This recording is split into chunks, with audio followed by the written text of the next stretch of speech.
4-5 বছৰে মই ইয়াত কৰ্মশালা কৰি আছো। যিসকল পৰীক্ষাৰ্থী আহিছে মনোযোগ দিয়ে শিকিছে। প্ৰতি বছৰে হয়তো কোনো এজনী ভাল নাচনীও হৈছে আৰু বহু দলত গৈ নাচিবলৈ সুবিধাও পাইছে। বিশ্ব ৰেকৰ্ডৰ অনুষ্ঠানতো ভাগ ল'বলৈ সুবিধা পাইছে। সেয়ে মই ভাবোঁ ফুলগুৰিৰ আঞ্চলিক ৰঙালী বিহু উদযাপন সমিতিয়ে যিখিনি পদক্ষেপ হাতত লৈছে, আজি ইমান বছৰৰ পৰা লৈ আছে আৰু ভৱিষ্যতেও ল'ব বুলি ভাবিছোঁ। অসমৰ সংস্কৃতিটো জীয়াই ৰখাত তেখেতলোকলে মহান বৰঙণি যোগাইছে আৰু সৃষ্টি থাকিলেহে কৃষ্টি জীয়াই থাকিব। এইটোহে আচল কথা। যদি সৃষ্টি নহয় কৃষ্টি ধ্বংস হৈ যাব। গতিকে ভৱিষ্যতটো জীয়াই ৰাখিবলৈ হ'লে সৃষ্টিৰ বিশেষ প্ৰয়োজন আছে আৰু ইমানকে কৈ মই আপোনালোকলৈ ধন্যবাদ যাচি মোক।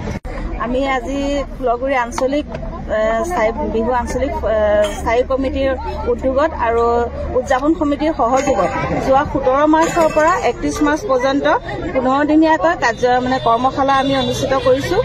আৰু কৰ্মশালাৰ আমি ফুলগুৰিকে ধৰি ফুলগুৰিৰ বিভিন্ন অনুষ্ঠানৰ পৰা বিভিন্ন অঞ্চলৰ পৰা জাকৰুৱা, আপোনাৰ কটগুৰি, জামুগুৰি, নিজ ডিমৌ, মৰিগাঁও এনেকৈ ধৰি ৰধলা, গোসাইমৰিকে আদি পৰ্যন্ত 6-7খন গাঁৱৰ পৰা আহি দক্ষিণ পেটবহা, উত্তৰ পেটবহা, দক্ষিণ মহগড় আদিকে সামৰি এই অঞ্চলৰ বিভিন্ন অঞ্চলৰ পৰা ইতিমধ্যে শিশুসকল আহি আমাৰ মাজত এই কৰ্মশালাত অনুষ্ঠিত ভাগ লৈছেহি।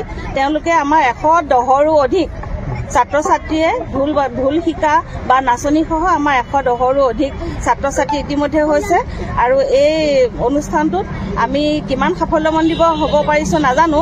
তেওঁলোকক আৰু ইয়াৰ পৰাই এখন মঞ্চৰ পৰাই মই অভিভাৱকসকলৰ প্ৰতি এটা বিশেষ অনুৰোধ, তেওঁলোকে যেনেকৈ বিগত বছৰৰ দৰে এই বছৰো তেওঁলোকে ইমান দূৰ দূৰণিৰ পৰা আহি এই ফুলগুৰি আঞ্চলিক নেহেৰু খেলপথাৰত তেওঁলোকৰ শিশুসকলক আগবঢ়াই দি তেওঁলোকৰ ভৱিষ্যত উজ্জ্বলৰ বিষয়ে তেওঁলোকে চিন্তা চৰ্চা কৰি অকণমান মূল্যৱান সময় তেখেতলোকক নষ্ট কৰি ইয়াত যে আহি তেওঁলোকৰ শিশুসকলক আগবঢ়াই দিছে, তাৰ বাবে মই ইয়াৰ পৰা অভিভাৱকসকললৈকে মই শতকোটি প্ৰণাম জনাইছোঁ আৰু তেওঁলোকক ধন্যবাদ জ্ঞাপন কৰিছোঁ।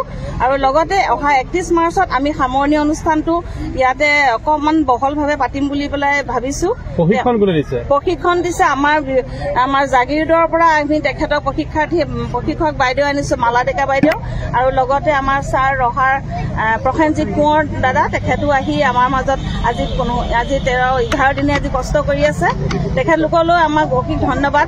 তেওঁলোকে আজি অত কষ্টেৰে জাগিৰোড বা ৰহাৰ পৰা আহি আমাৰ ফিল্ডত এইখিনি কণ শিশুহঁতক আজি 4 বছৰে তেওঁলোকে প্ৰশিক্ষণ দি আছে আৰু তেওঁলোকলৈ ধন্যবাদ।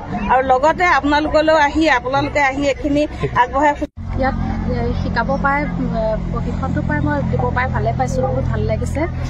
ফুলগুৰিবাসীৰ যিখিনি কমিটি, যিখিনি বিহু উদযাপন কমিটিৰ গোটেইখিনি সদস্যাই ইমানখিনি কষ্ট কৰি পেলাই আয়োজন কৰিছে, প্ৰগ্ৰামটো আয়োজন কৰিছে। গাঁৱৰ ছোৱালী হওক, ল'ৰা হওক, গোটেইখিনি বিহুৱতী ওলাই আহি পেলাই যিখিনি আমি যিমানখিনি আমি দিব পাৰিছোঁ তেওঁলোকে ল'বও পাৰিছে, সেইটো কাৰণে ভাল লাগিছে। আৰু গোটেই ফুলগুৰিৰ বিহু উদযাপন সমিতিলৈ অশেষ ধন্যবাদ। মোক এনেকৈ নিমন্ত্ৰণ দি আনি তেওঁলোকৰ মাজত থিয় কৰাইছে, এটা সুবিধা দিছে। কেনেকুৱা প্ৰতিভা দেখিছে?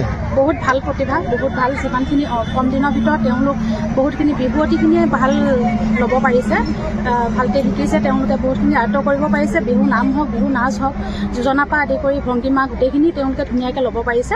সেইটো কাৰণে আমি বেছি সুখী হৈছোঁ। একচুৱেলি ভাল লাগিছে ইয়াত আহি এনেকৈ আমি থাকিব পাৰি, শিকাব পাৰি। অসমীয়া কলা সংস্কৃতি জীয়াই ৰাখিছে আৰু আগলৈও আমাৰ ফুলগুৰি বিহু আঞ্চলিক কমিটি, উদযাপন কমিটিয়ে এনেকৈ এটা ভাল পদক্ষেপ লওক। সেইটো কাৰণে আমি আশা কৰোঁ আৰু ভালকৈ তেওঁলোকে উদযাপনটো চলাই নিয়ক আগলৈও।